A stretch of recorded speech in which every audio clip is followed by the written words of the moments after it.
What if I told you that eating like a flawless, meticulously planned diet during the work week, but then cutting your sleep short by just 2 hours a night, literally programs your body to cannibalize its own muscle tissue instead of burning fat? Yeah, it sounds completely counterintuitive. Right. It sounds like a scare tactic, Yeah. but it is actually deeply grounded in human biology.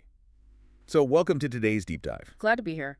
For those of you in the My-Nutri-Diary app community, you are already tracking your macros, your workouts, your hydration. You're on top of it. Oh, absolutely. The community is so dialed in. They really are. But today, our mission is to look at the other side of the equation. We are exploring a comprehensive piece of research titled The Power of Sleep. A really fantastic article, by the way. It really is. Yeah. And we're going to break down why the time you spend unconscious is actually the most metabolically active, crucial, restorative process of your entire day. So, okay, let's unpack this.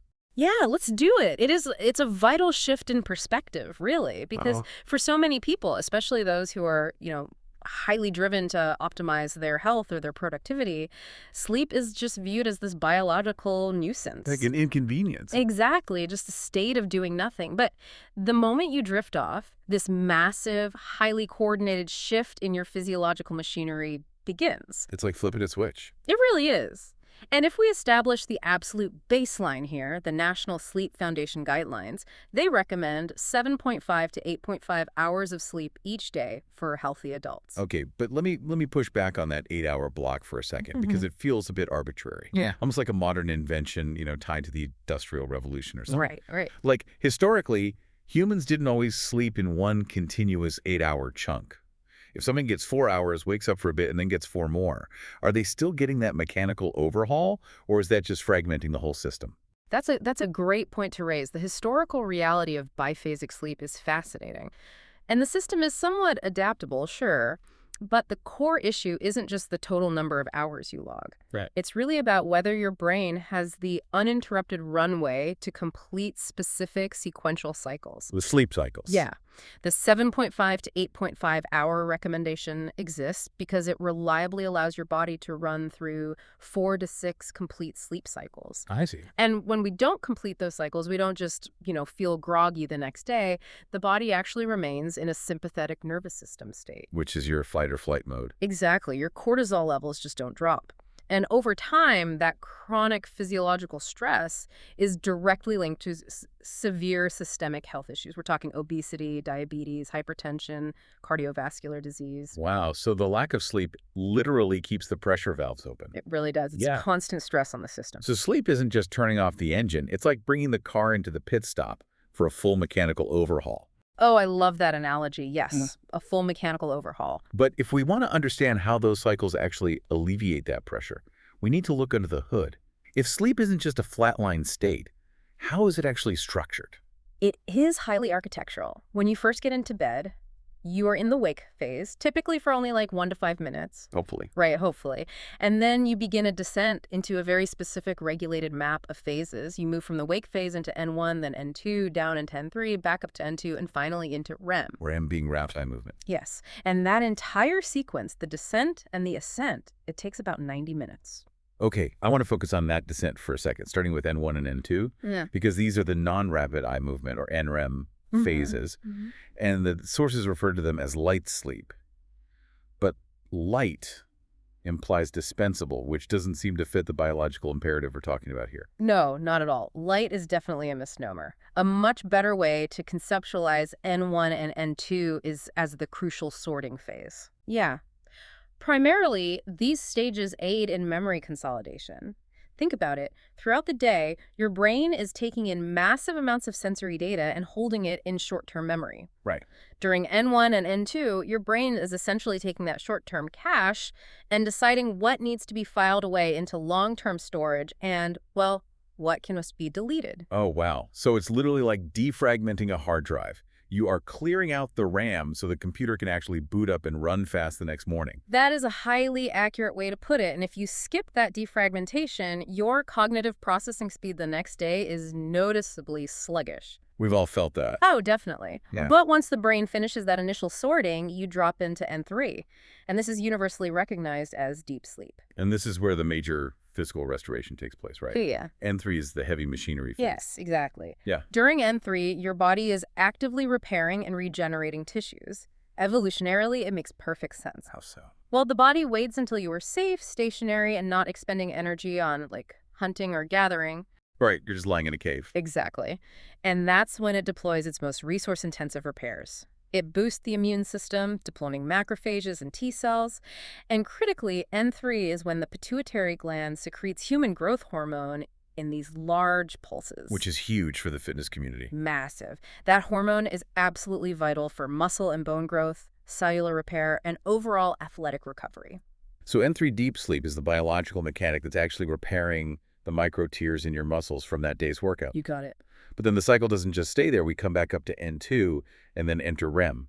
And the sources point out something really counterintuitive here. Yeah. Because REM is often grouped under the umbrella of deep sleep, but it's not restful at all, is it? Not even a little bit. What's fascinating here is that it's often called paradoxical sleep for that exact reason. During REM, your brainwave patterns shift dramatically. Like how dramatic? Like if you looked at an EEG, a brain in REM looks almost identical to a brain that is wide awake. The brain is burning high amounts of glucose, running complex simulations. Which we experience as dreams, right? Exactly, dream. But wait, if the brain is that active and it literally thinks it's running around doing stuff, why aren't we physically acting out those dreams and just thrashing around in bed? Because the brain actively paralyzes the voluntary muscles. Whoa. Yeah, it's a state called REM atonia. You have wild variations in autonomic functions like your heart rate and breathing become irregular, and you have those rapid eye movements, but your major muscle groups are completely locked down. That is wild. It is. And this highly active brain state is deeply crucial for emotional processing and, interestingly enough, motor skill learning. Wait, really? Motor skill learning. So if you're trying to learn a new deadlift technique or, I don't know, play a new chord progression on the guitar, REM is when your brain actually wires that physical movement into your neural pathways. Yes, it cements the pathway. The repetition during the day builds the foundation, right? Yeah. But REM sleep coats that neural pathway in myelin. It effectively upgrades it from a dirt road to a superhighway. Okay, so bringing this all together, which means if we interrupt one of these 90-minute cycles, if we wake up to a blaring alarm right in the middle of N3 or REM, or we just restrict our total sleep time, we aren't just losing sleep. No. We are pulling the system off the defragmentation process, halting the release of growth hormone, and stopping the neural wiring dead in its tracks. You're fundamentally denying your body the tools it needs to function. And understanding that N3 deep sleep dictates tissue repair is honestly a massive paradigm shift, especially when we bring this back to the My-Nutri-Diary community. Definitely. Because if we connect this specific biological machinery to everyday physical goals like caloric restriction and weight loss, the implications are staggering. They really are. Here's where it gets really interesting. The sources detail a recent sleep restriction research study that focused precisely on this connection. Oh, this study is a perfect illustration of why we cannot view sleep and nutrition in isolation. The researchers wanted to isolate the variable of sleep while keeping diet constant. Right. So both groups in the study were placed on the exact same caloric restriction. They were eating the exact same diet designed for weight loss. The only difference was the time spent in the bed. Correct. Group 1 slept for 6 hours a night on weekdays, and then they were allowed to sleep 8 hours on the weekends to simulate that, common pattern of trying to catch up on sleep debt. Oh, man. Group 1 is basically everyone I know. Right. It's the standard. But Group 2 slept a consistent 8 hours every single day. So the Group 1 schedule is practically the default setting for the modern working world. Hustle Monday through Friday, crash on Saturday. So same exact food, identical caloric deficit. What happens metabolically? The outcomes were completely divergent. Group 1, the group simulating the typical workweek sleep restriction, experienced a significant reduction in muscle tissue. Wait, muscle tissue? Yes. The weight they lost on the scale was heavily composed of their own lean muscle mass, whereas Group 2, the ones who slept 8 hours consistently, predominantly lost body fat, preserving their muscle. Okay, we have to pause here because the mechanism is what matters. Okay. Why does the body suddenly start eating its own muscle just because it missed 2 hours of sleep? It comes down to the endocrine system's response to sleep deprivation. Okay. When you amputate those final 90-minute cycles, you are chronically elevating cortisol, your stress hormone. and high cortisol promotes insulin resistance. Right. At the same time, because you missed the N3 phase, you didn't get the human growth hormone needed to maintain muscle tissue. So the body is under caloric stress from the diet. Yeah. It is flooded with stress hormones from the lack of sleep, and it just panics. Exactly. The body perceives a state of emergency. From an evolutionary standpoint, in an emergency, fat is your most precious, energy-dense survival fuel. So it holds on to it. Right, the body hoards the fat, but it still needs glucose to fuel the brain and body, so where does it get it? Yeah, it turns to your lean muscle tissue, breaks down the amino acids, and converts them into glucose. It is essentially tearing down the walls of the house to keep the furnace burning while leaving the firewood, the fat, completely untouched in the yard. That is a brilliant way to visualize it. Prioritizing those full sleep cycles isn't a luxury. It is a mandatory foundational tool for achieving dietary goals. Wow. If you are tracking your macros perfectly in the My-Nutri-Diary app, but you are only sleeping 6 hours a night, you are biologically sabotaging your own efforts. So if getting through those complete 90-minute waves, hitting N3 and REM, is quite literally the difference between losing body fat or destroying your own muscle, the obvious question is how to ensure it's actually happening, because, you can't manage what you don't measure. Exactly. Measurement is the crucial first step. And today, the most accessible way to monitor your personal sleep architecture is through a smartwatch or a dedicated fitness wearable. But aren't these trackers just like basically glorified pedometers on your wrist? Are they actually mapping brain waves, or are they just guessing you're asleep because you stopped moving your arm? That is a very common and very valid skepticism. Early models did rely almost entirely on accelerometers. If you were still, it just assumed you were asleep. Right. But modern, well-equipped smartwatches use much more sophisticated metrics, primarily heart rate variability, or HRV. Let's break HRV down, because that term gets thrown around a lot. What is it actually measuring? So HRV measures the variation in time, in milliseconds, between your heartbeats. It is a direct window into your autonomic nervous system. When you are awake or stressed, your sympathetic nervous system is dominant and your heart beats like a metronome. Very steady, low variability. But when you are relaxed or entering deep sleep, your parasympathetic nervous system takes over.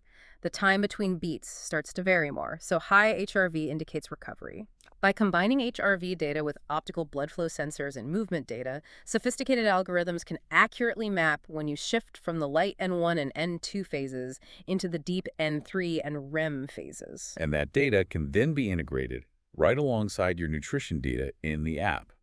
But the sources are clear that not all wearables are up to the task. They outline 3 specific rules if you're going to use tech to track your architecture. Yeah, the first rule is that sleep tracking must be a core engineered feature of the device, not just an afterthought. Right. Entry-level watches often lack the optical sensors required to accurately read HRV. If the device cannot reliably differentiate between a light N1 phase and a deep N3 phase based on physiological markers, the data is useless. Makes sense. Second rule seems obvious, but is constantly overlooked. Battery life. Oh, absolutely. A tracker that needs to sit on a charger every single night defeats the entire purpose. You need a device that can comfortably last through the night without dying, right as you enter a crucial morning RM cycle. That would be so frustrating. And the third rule is purely mechanical. You have to wear the watch snugly.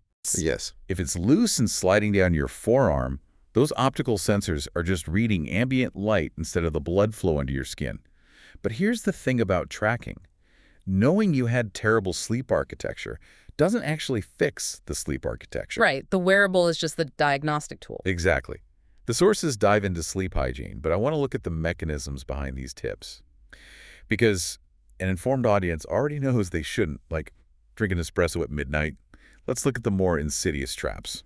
The environment we build around ourselves dictates the biological response. And the most critical factor is the circadian rhythm, which is your body's internal 24-hour clock, primarily managed by a tiny region in the brain called the suprachiasmatic nucleus. And that internal clock thrives on rigid consistency. The sources mandate going to bed and waking up at the exact same time every day, including weekends. Yes. Why is the body so punishing if we just want to sleep in on a Sunday? Because you cannot fast forward or rewind your circadian rhythm. When you shift your wake time by 2 or 3 hours on the weekend, you induce what researchers call social jet lag. Social jet lag. Yeah. You are essentially dragging your internal clock across multiple time zones. So come Sunday night, your body is completely out of sync with your desired bedtime, ensuring a fragmented, superficial sleep right before the work week begins. Ugh. The Sunday scaries are biological. Eh. Let's talk about the chemical disruptors. Everyone knows caffeine blocks the sleep pressure signal. But the mechanism behind alcohol is fascinating because it is widely used as a nightcap. People swear it helps them fall asleep. Yeah, and alcohol is a sedative, but it does not induce natural sleep. It induces a state of sedation by binding to GABA receptors in the brain. Okay, so you pass out. Right, you might lose consciousness faster, but alcohol fundamentally massacres the architecture of your sleep. Massacres it. Truly, it acts as a powerful REM blocker in the first half of the night. And then as the alcohol metabolizes, it causes micro-awakenings that constantly pull you out of N3 deep sleep. Oh. So you spend the night bouncing around in light N1 sleep, completely missing the mechanical overhaul. That is rough. Then there is the environmental lighting. We hear constantly about limiting blue light from screens. What is the actual pathway from looking at a smartphone to not being able to sleep? It's all about wavelengths. Blue light wavelengths are highly specific. When they hit the melanopsin receptors in your eyes, they send a powerful overriding daylight signal directly to the pineal gland in your brain. And the pineal gland's job is? To secrete melatonin, which is the chemical hormone that signals to the body that it is time to initiate that descent into N1. So staring at a screen is effectively slamming the brakes on your body's ability to even begin the 90-minute cycle. Precisely. You are artificially extending daytime in your brain. The final environmental tip is about temperature. The recommendation is a quiet, dark, and notably cool room. Why cool? Why does the room temperature matter to the brain? To initiate sleep, your core body temperature must drop by about 2 to 3 degrees Fahrenheit. It is a biological prerequisite.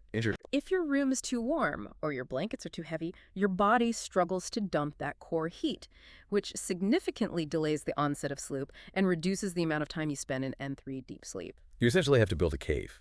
Cool, pitch black, and completely separate from the stress of the day. Exactly, a cave. So, as we bring all of this together for the My-Nutri-Diary community and anyone listening who wants to optimize their health, I really hope this deep dive has fundamentally shifted your perspective.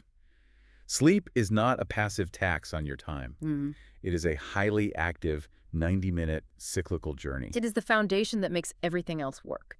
Prioritizing those cycles, allowing your brain to defragment, and letting your body release the hormones it needs to repair tissue, that is what dictates your physical health, your mental sharpness, and your metabolic success. And if we look back at that diet study, the fact that a sleep-deprived body will literally prioritize burning away its own hard-earned muscle tissue while fiercely protecting its fat stores, it leaves us with a lingering question. What does that biological reality say about our modern hustle culture? You know, the culture that glorifies grinding 24/7 and sleeping when you're dead. If our bodies are designed to cannibalize themselves when we skip rest, are we actively fighting our own biology in a relentless, unwinnable quest for daytime productivity? It really challenges the very definition of what it means to be productive. It really does. Something to ponder tonight as you set up your environment, put away the screens, and let your body do the work it was designed to do. Thank you for joining us on this deep dive. Until next time.